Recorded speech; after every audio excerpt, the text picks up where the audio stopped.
Hello बच्चों। आज हम लोग मधुबन सरल हिंदी पाठमाला 6 का सुबह ये पाठ पढ़ेंगे। सुबह का अर्थ होता है मॉर्निंग। तो बहुत ही प्यारा पाठ है ये पाठ हम देखते हैं। तो ये पाठ लेने के पहले मैं आपको बताती हूँ इसमें मेन कैरेक्टर कौन है। इसमें मेन कैरेक्टर ये जो बच्ची है व्हील चेयर पे बैठी है, रेशमा, इसका नाम रेशमा है। और ये बच्ची अपाहिज रहती है, यानी ये हैंडीकैप रहती है और इसको पोलियो हो गया रहता है। इन सब के बावजूद वो बहुत ही समझदार और हिम्मत न हारने वाली लड़की होती है। अपने काम वो खुद करती है, ऐसा बताया है इसमें। तो चलो हम पाठ शुरू करते हैं। सुबह सुबह सुबह रेशमा ने देखा सुबह सुबह रेशमा ने देखा कि घर के सभी लोग सफाई में व्यस्त हैं। सभी लोग सफाई में व्यस्त हैं। व्यस्त व्यस्त का मतलब होता है क्या है? बिजी है। व्यस्त मतलब बिजी। कोई सामान झाड़ रहा है तो कोई मकड़ी के जाले उतार रहा है। रेशमा ने सोचा, जरूर कोई विशेष बात है। अभी कोई क्या कर रहा है? साफ सफाई हो रही है और मकड़ी के जाले झाड़ रहा उतार रहा है। इसका मतलब ऐसा होता है कि जो हमारे घर में ऊपर दीवारों पे कोई धूल होती है, मकड़ी जो कि एक इंसेक्ट है, उसको वो जो जाला बनाता है तो हम उसको झाड़ते हैं ना, तो उसी को मकड़ी के जाले उतार रहा है, ऐसा बोला गया है। उसके बाद रेशमा ने सोचा कि कोई विशेष बात है, तभी तो इतनी सारी साफ सफाई हो रही है। फिर वो पूछती है, माँ आज क्या है? रेशमा ने उत्सुकता से पूछा। उत्सुकता से मतलब कि बड़ी एक्साइटेड होके, उत्सुकता मतलब एक्साइटेड, बड़ी एक्साइटेड से पूछा कि माँ आज क्या है? तो उन्होंने बोला, बिटिया त्योहार के दिन है। त्योहार का अर्थ होता है फेस्टिवल। त्योहार का अर्थ क्या होता है? फेस्टिवल। पहले ही साफ सफाई हो जाए तो अच्छी तरह त्योहारों का आनंद ले पाएंगे। माँ ने प्यार से रेशमा के गाल सहलाते हुए कहा। गाल सहलाते हुए कहा, इसका अर्थ होता है, इसका मीनिंग होता है कि माँ ने बड़े ही प्यार से उसको प्यार किया और उसे बड़े ही प्यार से जवाब दिया कि अगर त्योहार के पहले यानी फेस्टिवल्स के पहले ही साफ सफाई कर लिए तो हमारे त्योहार बड़े ही आनंद से होते हैं, बड़े ही आनंद हम उस त्योहार का ले पाएंगे। पर माँ, आपने मुझे तो कोई काम सौंपा ही नहीं, मैं क्या करूं? बताओ माँ। तो फिर रेशमा अपनी माँ से कहती है कि माँ आपने तो मुझे कौन सा काम सौंपा ही नहीं। सौंपा मतलब कि कौन सा काम दिया ही नहीं, तो अब मैं क्या करूं? तो उसकी माँ कहती है, चलो पहले नहा धोकर तैयार हो जाओ, फिर बताऊंगी तुम्हें कि तुम्हें भी कुछ काम। रेशमा ने अपनी पहिए वाली कुर्सी को धीरे धीरे धकेला और अपने दैनिक कार्यों में लग गई।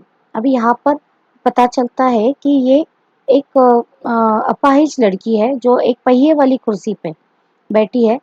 जो मतलब इसको कुर्सी पे बैठी है, इसका मतलब वो सपोर्ट ले रही है बैठने के लिए और उस पर बैठी है।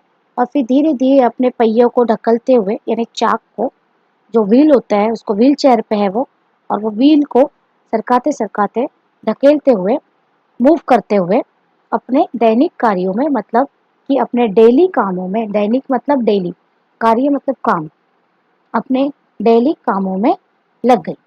उसके बाद रेशमा जब 5 साल की थी, अब रेशमा के बारे में बताया जा रहा है कि रेशमा जब 5 साल की थी तभी से उसके दोनों पैर काम नहीं करते थे। उसे बहुत तेज बुखार हुआ और घुटनों से नीचे दोनों पांव एकदम बेजान हो गए। मतलब बुखार मतलब कि फीवर, उसको एकदम हाई फीवर हुआ। तेज बुखार मतलब हाई फीवर हुआ। उसके कारण उसके जो घुटने से नीचे, घुटना मतलब कि नी, उसके नीज के नीचे के दोनों पांव एकदम बेजान हो गए। बेजान मतलब कि उसके अंदर कोई जान नहीं है, वो मूवमेंट नहीं कर पा रही थी अपने पैरों से। बहुत इलाज किया और पर रेशमा के पाँव में जान नहीं आई। बहुत इलाज किया बट उसके पाँव ठीक नहीं हुए। उसे पोलियो हो गया था।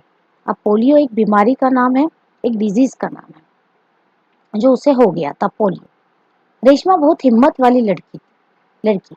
शुरू शुरू में उसे जरूर दूसरों की सहायता लेनी पड़ी। स्टार्टिंग में, शुरू शुरू में मतलब उसे पहले शुरू शुरू में उसको दूसरों की सहायता मतलब हेल्प लेनी पड़ी। सहायता मतलब मदद।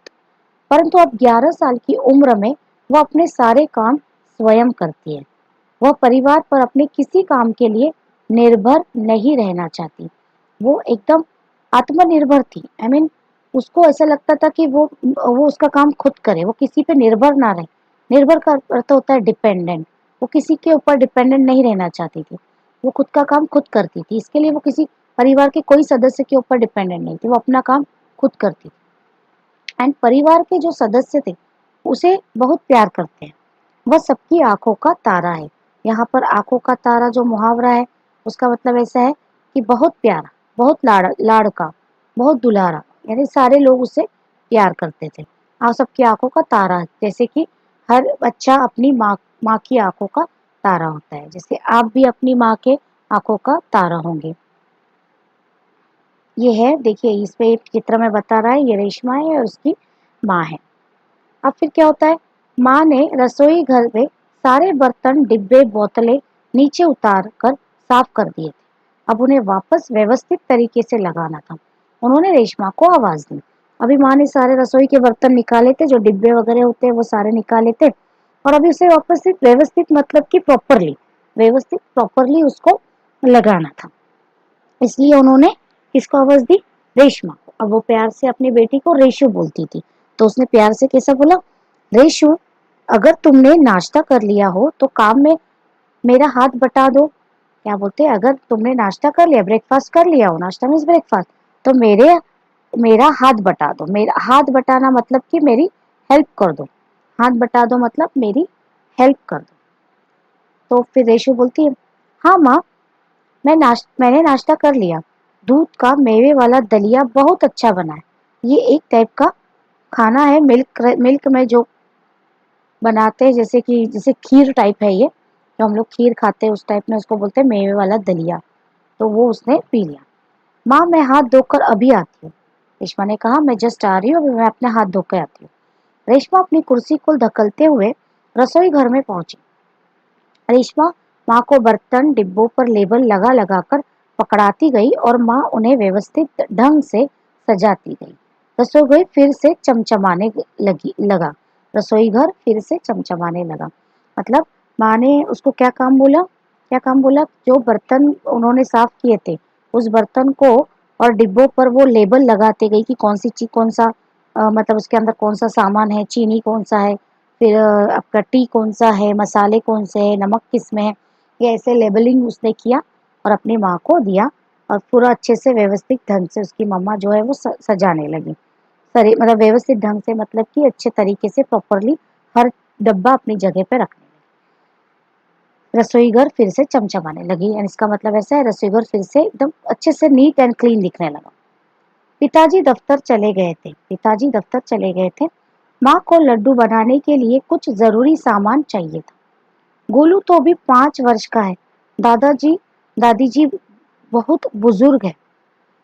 क्या है? बहुत बुजुर्ग। अब सामान लाए कौन? अब देखो, यहाँ पर क्या बोला है कि पिताजी जो दफ्तर चले गए हैं और माँ जो है, माँ को लड्डू बनाना था, तो उनके लिए कोई सामान चाहिए था। तो गोलू जो भाई है, रेशमा का भाई है, वो बड़ा छोटा था, 5 साल का। अब वो तो नहीं जा तो सकता था बाजार में। और जो दादा दादी जी थे वो बहुत बुजुर्ग थे। बुजुर्ग का अर्थ होता है, क्या थे? बुजुर्ग का अर्थ होता है ओल्ड, ओल्ड एज के थे। इसके लिए उनको तो बोल नहीं सकते थे। तो माँ काफी परेशान थी। शी इज इन टेंस कि अभी बाजार कौन लाएगा, फिर वो लड्डू कैसे बनाएंगी। उतने में रेशमा ने कहा, सामान मैं ले आऊंगी, बस आप मुझे सामान की लिस्ट और एक थैला दे दीजिए। अब फिर वो कैसे जाएंगी? वो तो अपाहिज है। तो वो बोलती है कि माँ उसको पूछती है, तुम ले आऊंगी अकेली? मतलब अकेली जाके सामान ले आऊंगी? तो वो बोलती है, हाँ माँ, एक बार पहले भी तो लाई थी। रेशमा की आवाज दृढ़ता थी। अभी दृढ़ता मतलब confidently she said, yes I will go. इसके पहले भी मैंने लाया था सामान। तो ठीक है, तुम ही ले आओ, लेकिन ध्यान से जाना। थोड़ी देरी बाद रेशमा सारा सामान लेकर लौट आई। दिवाली आ गई। रेशमा का घर दियों के झिलमिल प्रकाश से जगमग जगमगाने लगा और पूरा मोहल्ला जगमगा रहा था। जहां देखो वहां ही रोशनी थी। दादी जी ने बताया कि दीपावली अंधेरे पर उजाले की जीत, बुराई पर अच्छाई और असत्य पर सत्य की जीत का त्योहार है। अब देखो, यहाँ पर क्या बताया गया है कि उन्होंने उसे सामान भी लेकर आई, वो दिवाली भी आ गई और फिर रेशमा का घर जो है वो दियों से जगमगाने लगा।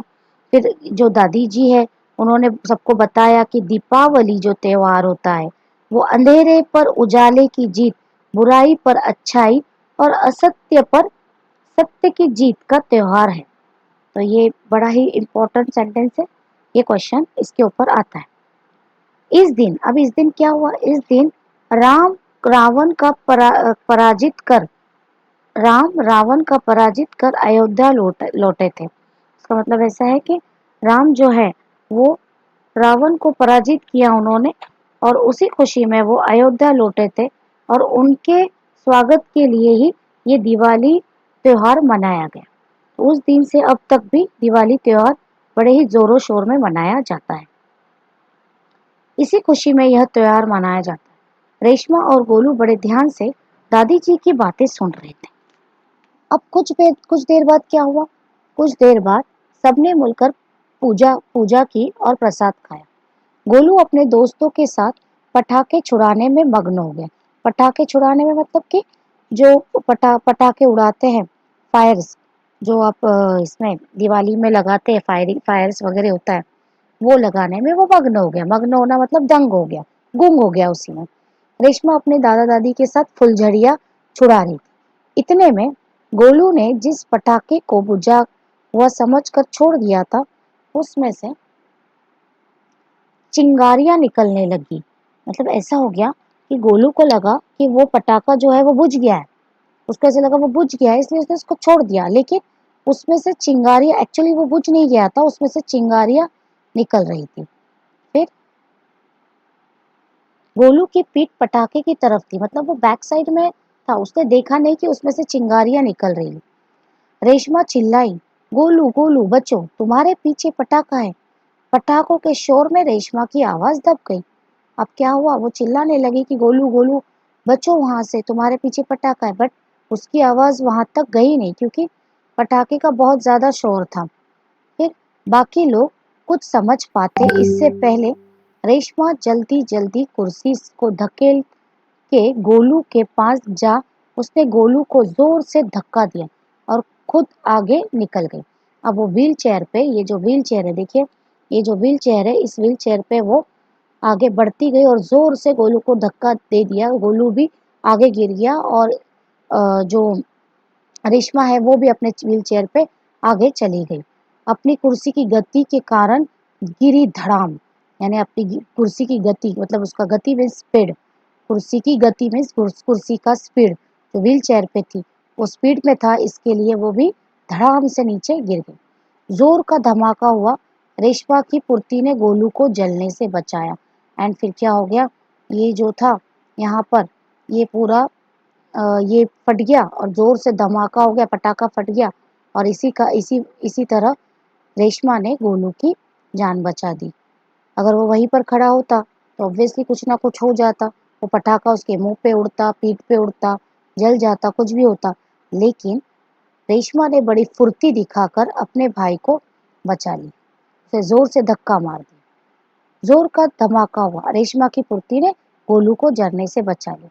गोलू को कुछ समझ ना आया, गोलू को समझ में ही नहीं आया कि अपने किसने उसको धक्का मारा, उसे धक्का किसने और क्यों मारा। धमाके की आवाज सुनकर माँ पिताजी बाहर दौड़े चले आए। अब बहुत बड़ा धमाका हुआ, फटाका बजा, तो वो सुनकर माँ और पिताजी भी बाहर आए। कुर्सी उस पल में क्या हो गया, तो रेशमा भी गिर गई थी। कुर्सी रेशमा के ऊपर थी और रेशमा नीचे। पिताजी ने कुर्सी सीधी की और रेशमा को उस पर बैठा दिया। माँ भयभीत थी, बोली, कहीं चोट तो नहीं लगी रेशु। रेशमा ने उन्हें सारी बात बताई। सबने रेशमा की पीठ थपथपाई। ऑब्वियसली उसने काम ही ऐसा किया था, अपने भाई को जलने से बचाया था उसने। इसका मतलब ऐसा है कि वो अपाहिज होने के बावजूद, हैंडीकैप होने के बावजूद उसने ये नहीं कहा कि मैं हैंडीकैप है, मैं कैसे अपने भाई को बचाऊं। उसने हिम्मत जुटाई और अपने भाई की जान बचाई। तो गोलू रेशमा के पास आकर नाटकीय ढंग से बोला, गोलू जो है ना वो बड़ा ही नॉटी जैसा बोला, कि एकदम ड्रामेटिकल स्टाइल में बोला, ड्रामेबाज बन के बोला, दीदी आज तो आपने मेरी जान बचा ली, आपका ये धमाकेदार धक्का मुझे हमेशा याद रहेगा। सभी लोग खिलखिलाकर हंस पड़े। रेशमा की शारीरिक कमी उसके इरादों में कभी बाधा नहीं बनी। देखिए ये इंपॉर्टेंट है। रेशमा की शारीरिक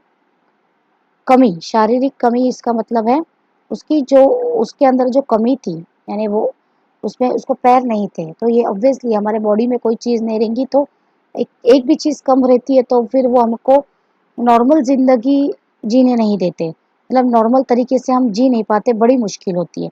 बट यहाँ पर रेशमा को शारीरिक कमी थी, उसको पैर नहीं थे, उसके बावजूद उसके इरादे, यानी उसके इरादे, उसके जो बुलंद हौसले थे, वो कभी डगमगाए नहीं। उसको जो करना था वो करती थी। वो कभी ये नहीं सोचती थी कि उसके अंदर कोई शारीरिक कमी है। वह आज भी उतनी ही जिंदादिली और परिश्रम से अपना जीवन जी रही है, और वो अभी भी अपनी लाइफ जो है वो बड़े ही जिंदादिली से बहुत ही ओपन माइंड बोल सकते हैं इसको, या फिर एकदम स्ट्रांगली जिंदादिली बोलते एकदम स्ट्रांगली बोल सकते हैं, और परिश्रम से यानी कि मेहनत करके वो अपना जीवन जी रही है।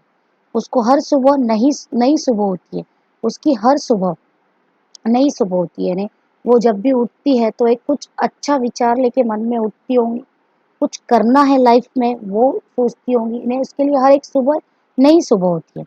वह हर सुबह एक नए काम में एक नए इरादे से जुट जाती है।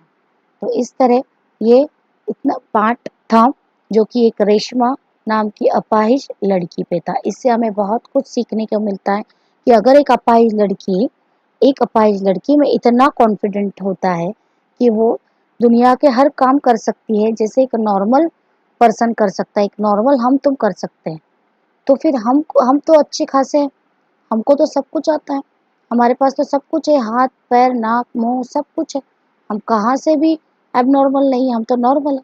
फिर हमको भी तो क्या करना चाहिए, रेशमा की तरह मजबूत होना चाहिए, दृढ़ता से हर काम करना चाहिए, आत्मविश्वास रखना चाहिए, ये सारे क्वालिटीज हमें भी अपने में लानी चाहिए। तो आशा करती हूँ बच्चों आपको ये सुबह जो चैप्टर है, सुबह का जो पार्ट है वो अच्छी तरह समझ में आया होगा। अगर आपको इसके प्रश्नोत्तर चाहिए होंगे तो प्लीज़ मुझे कमेंट करना, ताकि मैं इसके प्रश्नोत्तर बना सकूं और आपको वीडियो बनाकर भेज सकूं। तो बच्चों बाय बाय, टेक केयर।